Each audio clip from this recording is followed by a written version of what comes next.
साहित्यरत्न लोकशाहीर अण्णाभाऊ साठे यांचं मुंबईमध्ये स्मारक उभारण्यात येत आहे। मुंबईतल्या घाटकोपरच्या चिराग नगरमध्ये हे स्मारक सध्या प्रस्तावित आहे। मात्र आता या स्मारकावरनं वाद होण्याची शक्यता आहे। घाटकोपरच्या चिराग नगरमध्ये ज्या घरात अण्णाभाऊ साठे राहत होते ते घर 2002 साली राष्ट्रवादी काँग्रेसनं विकत घेतलं होतं। माजी आमदार रमेश कदम यांनी त्यावेळी यासाठी पुढाकार घेतला होता। मात्र आता रमेश कदम यांनी या प्रस्तावित स्मारकावर हरकत घेतली आहे। स्मारकाचं काम MMRDला देण्याऐवजी स्मारक बांधण्यात कोणाचाही अनुभव नसणाऱ्या SRAला का दिला असा प्रश्न त्यांनी आता उपस्थित केलाय।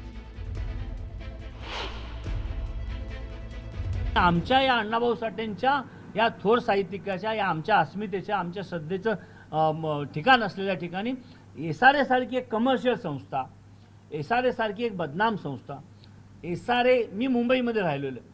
मुंबईमध्ये SRAचं झोपडपट्टी पुनर्वसन प्राधिकरणाने जेवढ्या काही इमारती बांधल्या त्या 2 वर्षानंतर मोडकळीस आल्यात, त्या जीर्ण अवस्थेत आल्यात। त्यांनी सांगितलं आम्ही पुढे 2.5 एकर जागा ॲक्वायर करणार फेज 2 आणि फेज 3 मध्ये जवळपास ते 12.5 एकर जागा ॲक्वायर करणार। म्हणजे लोकशाहीर अण्णाभाऊ साठे आंतरराष्ट्रीय दर्जाच्या स्मारकासाठी तुम्ही जवळपास 15 एकर जागा ॲक्वायर करता आणि स्मारक देताय। स्मारक देतच नाहीये, स्मारक तुम्ही 2000 स्क्वेअर फुटात देताय आणि उरलेल्या जागी अण्णाभाऊ साठे संशोधन प्रशिक्षण संस्था केंद्र देताय, जे आम्ही मागितलं नाही। 1982 वर्षापासून अण्णाभाऊसाठी आम्ही या शासनाला टक्कर दिली।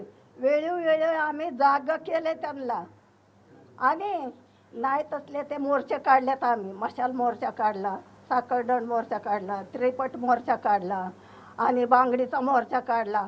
गाढवाचा सुद्धा या गाढवायला मोर्चा काढून त्यानं दाखवलेला आहे। फक्त की अण्णाभाऊ साठे इथं स्मारक झालंच पाहिजे।